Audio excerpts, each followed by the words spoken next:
जब राम से का होई सोना चांदी धन दौलतिया दिलवा लागल जब राम से।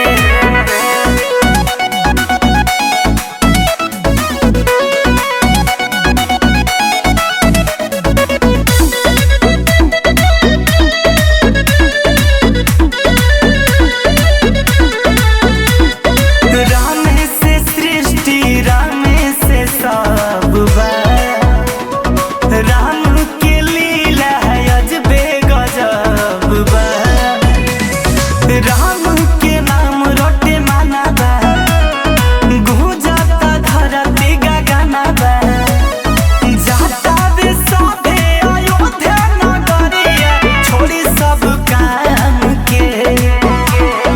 का होई सोना चांदी धन दौलतिया दिलवा लागल जब